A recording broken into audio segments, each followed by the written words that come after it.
I do weekly devotional for the men's group. And this week's devotional is also for that, but I'm opening it up for everybody because I want to give you a word of encouragement today. And I think this encouragement needs to be heard by everyone, not just the guys. But guys, this is also for you. I'm coming to you from my favorite beach this morning because when I do that and I view this back, it makes me feel like I've been in the beach. It almost creates a memory of having been at the beach. And that leads me to the word I want to share with you today. And that is opportunity, making opportunities. As you know, recently Pastor Nathan announced that the leadership came to a consensus that we need to postpone the opening of the church. And I know that disappointed a lot of people who are looking forward to coming back to church. But circumstances are such that it's just not practical to do so at this time. But you know what? This is a time of opportunity. It may not seem like it, but I want to convince you that this is a special time of opportunity. I'm taking my devotional from Galatians this morning. It's Galatians chapter 6, verses 9 and 10. And Paul says, "Let us not become weary of doing good. For at the proper time, we will reap a harvest if we do not give up. Therefore, as you have opportunity, let us do good to all people, especially to those who belong to the family of believers." Right now, we're at a time where it's difficult to connect with each other. So we have to become creative. Because you know what? The church doors have never closed. The church has been opened because the church is us. It's not a building. The church has never closed. And we need to find new creative ways to connect with each other, to do good for each other. And now is the opportunity to do that. We get used to doing it a certain way, coming together Sunday morning or Tuesday night, or for life groups, or for coffee with a friend. We get used to those kind of gatherings, and we get comfortable with those kind of gatherings. But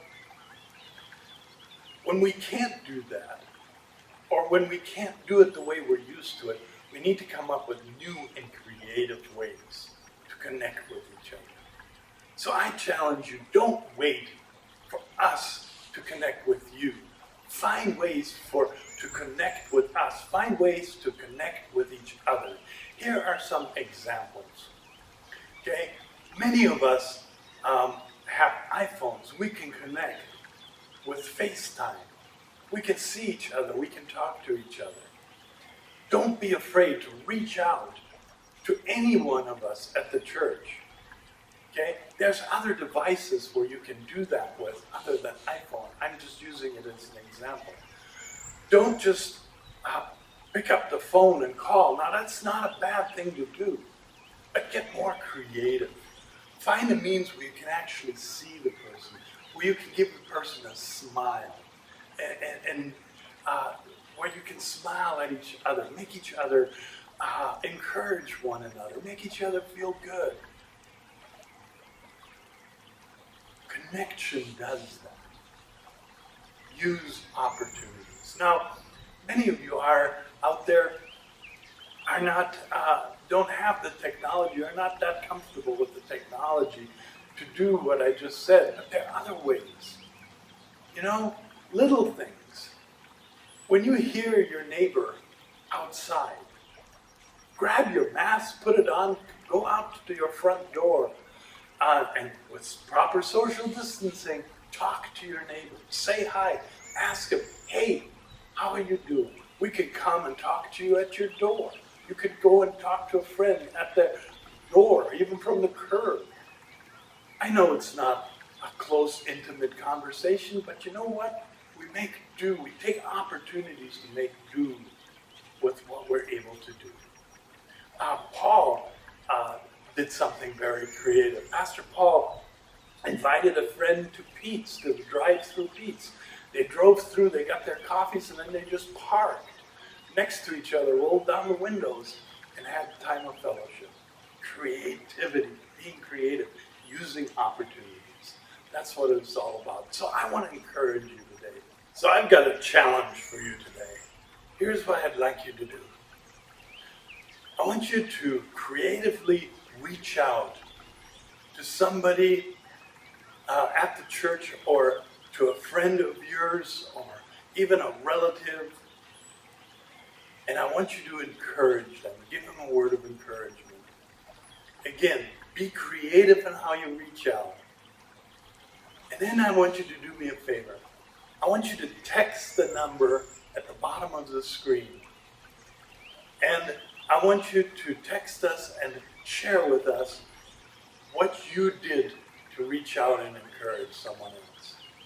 And here's the thing about this. When you take the time to reach out and encourage someone, you also will be encouraged. I guarantee it. That's my challenge. Would you do that? Would you reach out and encourage someone, connect with someone, and make that connection? God bless you. See you next time.